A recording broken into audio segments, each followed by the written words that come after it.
What's up, everybody? My name's Tejas, and today I'm going to walk you through how I leverage ChatGPT to optimize my cooking and meal prepping flow. Before diving into it, let me just talk about how tough this problem is for me in the first place, and I suspect maybe some other people might have this problem as well. When I first got into cooking from home, the two most important factors that I considered was the food needed to be healthy and the food needed to be not too expensive. But I found over time that there were other factors kind of hiding in the bushes that were waiting to be discovered. The first was cook time, because although cooking for me was really enjoyable at first, over time when work got in the way or things got busy, it was really hard for me to adhere to continue cooking at home when it was such a long process to cook things. The next important consideration I found was taste. Taste was extremely important for adherence for me because it was really hard over time to continue to stay motivated when the taste was all mush. And the final thing is diversity. If you're anything like me and find that you can't eat the same thing every day,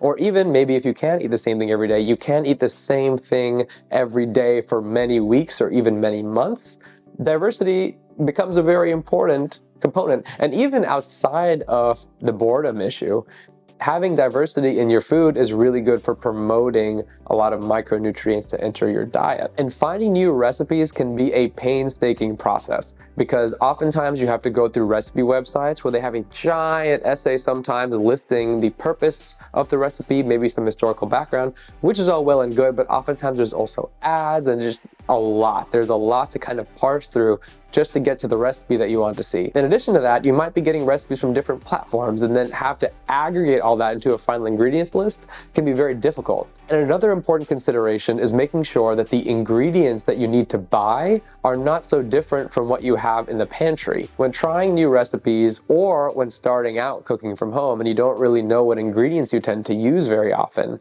it's easy to sometimes fall into the trap of having a 50-60 item list of things to buy and it actually be a lot more expensive to cook, especially if you don't end up using those ingredients in the future. So having to additionally control for ingredients to make sure that you're not spending too much is an additional hassle as well. So there's a lot to consider. So with all of these problems that I'm constantly facing and these different things to bear in mind when meal prepping and cooking at home, I came up with this really cool solution using ChatGPT. It's actually just a prompt that really makes it easy to find the ingredients to cook with, to find good recipes every week, to make sure you have good diverse ingredients, to make sure it's cheap, everything. So with that said, let me just walk through it. Okay, so let's walk through this prompt. I'm going to briefly go over some of the preferences I've added to it. And again, I'm going to link a generic prompt in the description for you to experiment with if you have your own preferences, which I'm sure you do. Please feel free to check that out. I really hope you get value from it. The first part I list, I want Instant Pot recipes. So Instant Pot right off the bat, that's just a very efficient way to cook. So I use the Instant Pot typically, especially I'm a huge fan of dump and go recipes, which there are so many that the Instant Pot offers. And then I have like a list of criteria for the ingredients. So I have, has natural ingredients, so no artificial ingredients, high protein content, low calorie content. And the reason for this is usually when cooking with a lot of natural ingredients, it can be really hard to get a lot of protein. And so I like to cook foods that are higher protein, low calorie, so I don't really have to think about the macros when I eat. Contains 0 oil. This is not to say 0 fat, just 0 oil.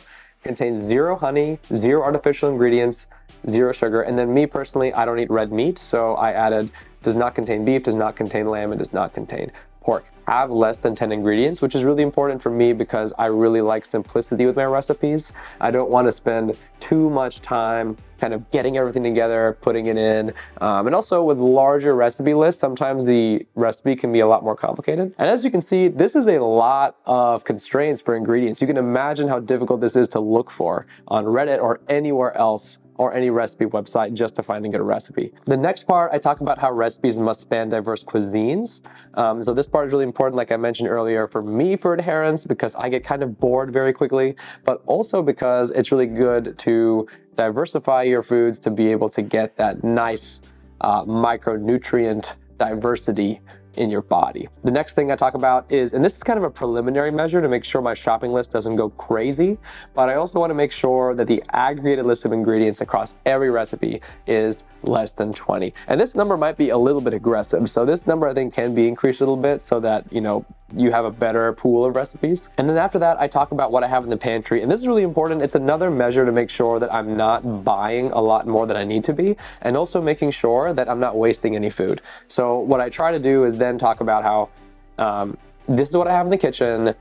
Try to use these ingredients as much as possible. That's basically this next part. After that, I just say generate 5 Instant Pot recipes. And again, this could be fewer. If you have a better tolerance for eating fewer things over the week, you might actually get better recipes if you do that. So whatever, I generate the number of recipes that I want in the next line.